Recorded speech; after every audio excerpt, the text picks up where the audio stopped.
अस्सलाम वालेकुम व्यूअर्स, मैं नाजिया खान एक ओजांकियंस। आप सब कैसे हैं? उम्मीद करती हूँ आप सब ठीक होंगे और आप सबकी दुआ से अल्हम्दुलिल्लाह हम भी बिल्कुल ठीक हैं। तो स्वागत है आपका ओजांकियंस की दुनिया में। दोस्तों, चांद, तारों और अंतरिक्ष की रहस्यमयी दुनिया हमेशा से इंसानों को लुभाती रही है। जब से मानव धरती पर आया तभी से वो चांद और तारों के पार जाने की कोशिश में जुड़ गया। इस प्रभाव से कई अनसुलझे रहस्यों से पर्दा भी हटा और हमें अंतरिक्ष की दुनिया की कई अनोखी जानकारियां भी हासिल हुई। आकाश गंगा में पाया जाने वाला ब्लैक होल भी सदियों से इंसानों के लिए जिज्ञासा का केंद्र रहा है। धरती से करोड़ों किलोमीटर दूर और सूर्य से कई गुना बड़े ब्लैक होल के बारे में पता लगाने के लिए अनेक खगोलविद और अर्थशास्त्री सैकड़ों साल से लगातार प्रयास में जुटे रहे हैं और इसका नतीजा हुआ है कि पहली बार ब्लैक होल की तस्वीर कैमरे में कैद किया गया। खगोल विज्ञान और भौतिक शास्त्र की दुनिया में ये एक नायाब उपलब्धि रही है। वैज्ञानिकों के साथ साथ आम जनता ने भी इस रहस्यमयी ब्लैक होल के चित्रों को देखा। अपने केंद्र में आने के बाद ब्रह्मांड की सभी चीजों को अपने में समाहित कर लेने वाला इस ब्लैक होल की तस्वीर सामने आने पर कई सारे अनसुलझे पहलुओं को सुलझाने में मदद मिली। पहली बार ब्लैक होल की तस्वीर को दुनिया में लोगों ने देखा। अंतरिक्ष के बारे में जानने को लेकर उत्सुकता दुनिया भर के लोगों में थी। अब तक इसके बारे में परिकल्पना ही की गई थी। इसकी पहली तस्वीर जारी होने पर वैज्ञानिकों ने इसे ऐतिहासिक पल करार किया। वैज्ञानिकों को उम्मीद थी कि इससे ब्रह्मांड के रहस्यों को समझने के तरीकों में क्रांतिकारी बदलाव आएगा। ये तस्वीर टेलीस्कोप के ग्लोब नेटवर्क से खींची गई थी। ये ब्लैक होल धरती से 5.4 प्रकाश वर्ष यानी करीब 9.5 लाख किलोमीटर दूर स्थित है।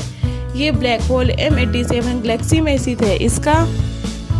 इसके अलावा वैज्ञानिकों ने आकाश गंगा के मध्य में स्थित एक ब्लैक होल सेजिटेरियस का डेटा भी चुराया। ये धरती से 26,000 प्रकाश वर्ष दूर है। ब्लैक होल की तस्वीर लेना भी एक ऐसी उपलब्धि है जिसे धरती पर रहकर चांद पर किसी छतरी की तस्वीर खींचना हो। किसी भी ब्लैक होल की तस्वीर लेना असंभव था। ब्लैक होल ऐसी संरचना है जिससे प्रकाश भी वापस नहीं आता। ब्लैक होल की एक सीमा होती है जिसमें पहुंचते ही कोई भी पिंड घूमते हुए धीरे धीरे उसकी गिर्द में समा जाता है। ब्लैक होल के अनगिनत पिंड समा रहे हैं। इस प्रक्रिया में उसके चारों ओर प्रकाश और तरंगों का एक चक्र बन जाता है जिससे छल्ले जैसी आकृति बन जाती है। वैज्ञानिकों ने ऐसे छल्ले की तस्वीर खींची है। उन तरंगों के बीच दिख रहा काला हिस्सा ही ब्लैक होल है।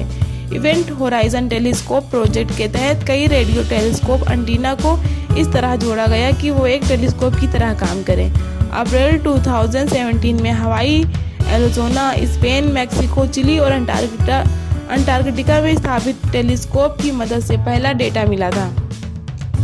कई रेडियो टेलीस्कोप से ली गई तस्वीरों को इसमें जोड़ा गया जैसे बड़े शीशे का टुकड़ा हो। वैज्ञानिकों को इस अध्ययन से जो जानकारी मिली उससे अल्बर्ट आइंस्टाइन ने 1915 में सापेक्षता की जो सिद्धांत दिए थे वो और पुष्ट हुए। ये वो उपलब्धि है जिसे कुछ पीढ़ी पहले तक असंभव माना जाता था। लोगों ने इस तस्वीर के बाद महान वैज्ञानिक स्टीफन हॉकिंग को भी याद किया। हॉकिंग ने इस ब्लैक होल पर व्यापक अध्ययन किया था। कई सालों से ब्लैक होल दुनिया भर के वैज्ञानिकों के लिए रहस्य बना हुआ था। अंतरिक्ष की दुनिया रहस्य और रोमांच से भरी हुई है और ये हमेशा खगोलविद और भौतिक शास्त्रियों के साथ ही आम लोगों के लिए जिज्ञासा पैदा करती रही है। ब्लैक होल एक ऐसा ही खगोलीय पिंड है जो अपने अंदर अनोखे रहस्य छुपाए हुए है। जब से मनुष्य ब्रह्मांड के बारे में जानने समझने का प्रयास कर रहा था, ब्लैक होल हमेशा उसकी जिज्ञासा के केंद्र में रहा है। ब्लैक होल की दुनिया रोमांचक ही नहीं, आश्चर्यजनक भी है। ब्लैक होल ब्रह्मांड के सबसे ताकतवर और रहस्यमयी शक्तियों में से एक माना जाता है। एक ऐसी सतह जहां गुरुत्वाकर्षण बल इतना मजबूत होता है कि वहां से किसी भी चीज का यहाँ तक कि प्रकाश का भी बाहर निकलना नामुमकिन हो जाता है। दरअसल ब्लैक होल अत्यधिक घनत्व और द्रव्यमान वाले पिंड होते हैं जिसकी सतह इतना सघन और घना होता है कि उसमें कोई भी चीज जैसे कोई तारा या ग्रह जाकर गुम हो जाते हैं, क्योंकि ये प्रकाश की किरणों को अवशोषित कर लेता है, इसलिए ये अदृश्य बना रहता है। ब्लैक होल का निर्माण किस तरह होता है, इसे जानने के लिए तारों के विकास क्रम को समझना जरूरी है। दरअसल तारों का विकास आकाशगंगा में मौजूद धूल और गैस के विशाल मेघ से शुरू होता है, जिसे निहारिका या नेबुला भी कहते हैं। निहारिका के अंदर हाइड्रोजन की मात्रा सबसे अधिक होती है। इसके बाद हीलियम 23 से 28% और थोड़ी मात्रा में भारी तत्व भी होते हैं। जब गैसों और धूलों से भरे हुए मेघ के घनत्व में बढ़ोतरी होती है, तब मेघ अपने गुरुत्व के चलते सिकुड़ने लगता है। मेघ के संकुचन के साथ ही इसके केंद्र में ताप और दाब काफी बढ़ जाता है। इसकी वजह से हाइड्रोजन के नाभिक आपस में टकराने लगते हैं और हीलियम के नाभिक का निर्माण करने लगते हैं। ऐसे में तारों के अंदर थर्मोन्यूक्लियर फ्यूजन शुरू हो जाता है, जिसमें असीमित ऊर्जा निकलती है। जब इस प्रकाश से किसी बड़े तारे की पूरी ऊर्जा खत्म हो जाती है, तब इसमें एक जबरदस्त विस्फोट होता है, जिसे सुपरनोवा कहते हैं। इस विस्फोट के बाद जो पदार्थ बचता है वो धीरे धीरे सिमटने लगता है और बहुत ही घने पिंड का रूप ले लेता है, जिसे न्यूट्रॉन स्टार कहते हैं। न्यूट्रॉन स्टार जितना विशाल होता है, गुरुत्वाकर्षण का दबाव उतना ही ज्यादा होता है और इसके चलते तारे अपने ही रूप से सिमटने लगते हैं और धीरे धीरे ब्लैक होल का रूप ले लेते हैं। ब्लैक होल के संबंध में सबसे पहले 1793 में कैम्ब्रिज विश्वविद्यालय के प्रोफेसर जॉन मिशेल ने अपने विचार रखे थे। इसके बाद 1796 में फ्रांसीसी वैज्ञानिक पियरे साइमन लाप्लासन ने अपनी पुस्तक the system of the world में ब्लैक होल के बारे में विस्तार से बताया। भार और आकार के हिसाब से ब्लैक होल 3 तरह के होते हैं।